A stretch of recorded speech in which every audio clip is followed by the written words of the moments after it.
Australian Peter Britten with me right now. We're at the Motorsports Show. We are in the Troyer booth here. 2 second places as far as championships is concerned. You finished runner-up at Albany, Saratoga, and Canandaigua. You told me your win total, but I've already forgotten it. What was it? 6 wins. Yeah. Okay, so compare this year to some others. How was it? I mean, I don't know.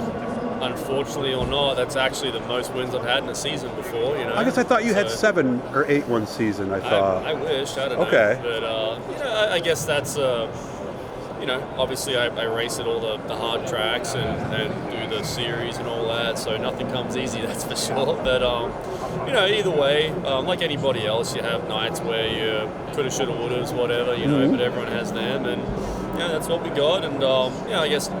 As far as highlights go this year, probably the Eastern States small block win was probably the highlight. Yeah. And, overall, I mean, you always want more. Of course. But overall, we had a good season. We had speed. A few times when we didn't, but that's racing. Okay. I know what the situation was at Canandaigua because you were right there most of the season. Just kind of had literally some bad luck in the last month and a half. Yeah. How was it at Albany, Saratoga? Albany, it wasn't bad. We got 3 wins there. Canandaigua, we only had the 1 win there. Should have been at least 2 or 3, though, right? Yeah, like you said, it just circumstances beyond my control. Put a kick out of gear one time when you were leading. Is that what it was? One time was coming out of turn 2 in the final lap. It just car stopped. jumped out of gear. Yeah, and obviously I didn't know it jumped out. I thought I broke a drive shaft or something. And, I would imagine what that's like. You're trying to, okay, why am I? The motor's running. Yeah.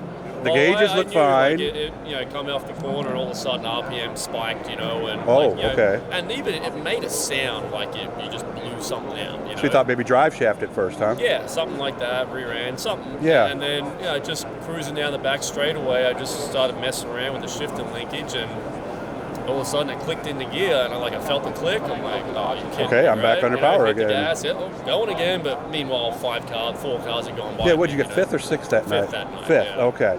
And then the next week, leading the race and got a flat right reel. 2 weeks in a row. I'm like, well, apparently I can't do nothing good here. But that's racing. How does that some stuff? years you have like all that stuff. Like maybe, I still have the hope that one day it's going to happen to someone else. Not that I wish it upon them, but it'll happen to someone else in front of me, and I'll maybe benefit from one of those. But I'm still waiting. How do you deal with that from a mental standpoint and not let it either A, get you down, or B, get you frustrated where you're like, forget this stupid sport? Well, I mean, being my own car owner and drive, I wear all the hats, so the good times are multiplied, but also the bad times are multiplied too. Mm-hmm. So it's tough, but at the same time, I've been over here now for 12 years. Has it been that long? Yeah. Wow. It's crazy. But, if you're going to be in this sport a while, you got to get used to a few bumpy roads, and... They say don't let the highs get you too high or the lows get you too low. Well, actually, I've learned that you have to enjoy the highs. Okay. It doesn't happen much, right? Yeah, unless you're Shepard that wins every week, Yeah. But, it's it's just very hard. Yeah. And there were times there where like you're racing Friday, Saturday, and like I remember my first ever win at Brewington Speedway on a Friday night. Like, all right, let's can't get too crazy. We got work to do tomorrow. We're gonna go out and win tomorrow.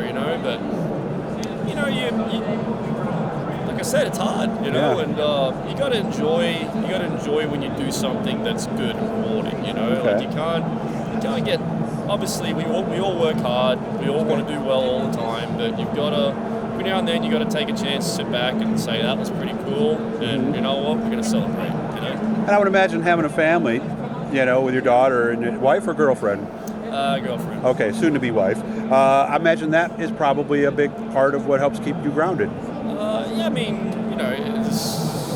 Life's a funny thing. It's not just one thing. It's everyone's got their own experience, their own journey in life, and and that's how we've evolved to who we are today. And obviously raising a child, especially in this climate we're in now, is a very challenging thing to do. Especially not a girl. that it's easy anytime, but the world's a little wacky right now. So it's you want to try and make sure that you put them on the path that you feel is the right path to be on. and that's all you can do. Yeah, and double down on your world, the things you can control. Yeah, and there's nothing more rewarding than, like, you'll say you win a race, but then to come home and I get to give my trophy to my daughter Addison. You get that big hug after a bad night. Like that right there is way better than winning the race itself.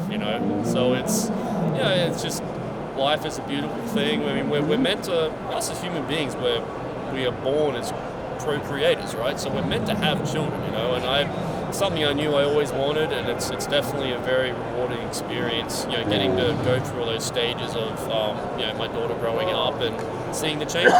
Excuse me. It's a beautiful thing, isn't it? Yeah, it is. Really. And I mean, obviously, being in racing, it's, there's a lot that takes you away from the... you miss a lot of things, unfortunately. But at the same time, if you put in enough effort and be a part of their lives, you're still there with them. You might not be there for every little thing, but who is? There's lots of, like, if I wasn't in racing, you might have a dad that works shift work or something. Well, it's not going to be there for everything too. Like, it's, as long as you put the effort in, you're there when you can, and you prioritize them. That's all you can do.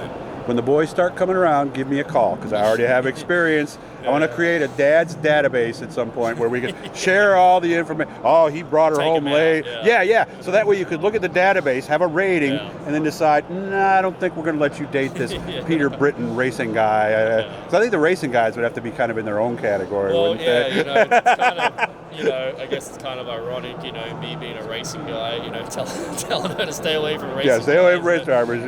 I always told my daughters, you're number 2 on the list. The race car's number 1, and then comes you, right? No, they're number 1. I mean. No, I'm not talking about if it's a girlfriend, wife. Yeah.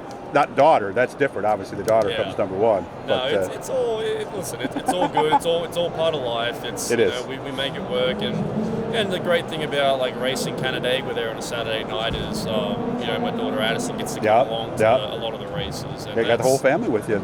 Yeah, it's cool with Michelle being there as well, and you hope to get in victory lane and kind of make a few photographic memories. Yeah. We're making plenty of memories in the pits regardless, and but it's nice to have that victory lane photo. It is. It's cool to look back on the years of Addison in those victory lane photos and just see how she's grown in those. And you can embarrass her in front of future boyfriends at that point too. So always nice to see you, man. You take care of yourself, okay, Peter? Thanks, Doug. Like, subscribe, hit the blue E, all that good stuff, and won't be long, guys. We'll be back in the spring talking about getting ready for going once again. Quick. Thank you, Peter.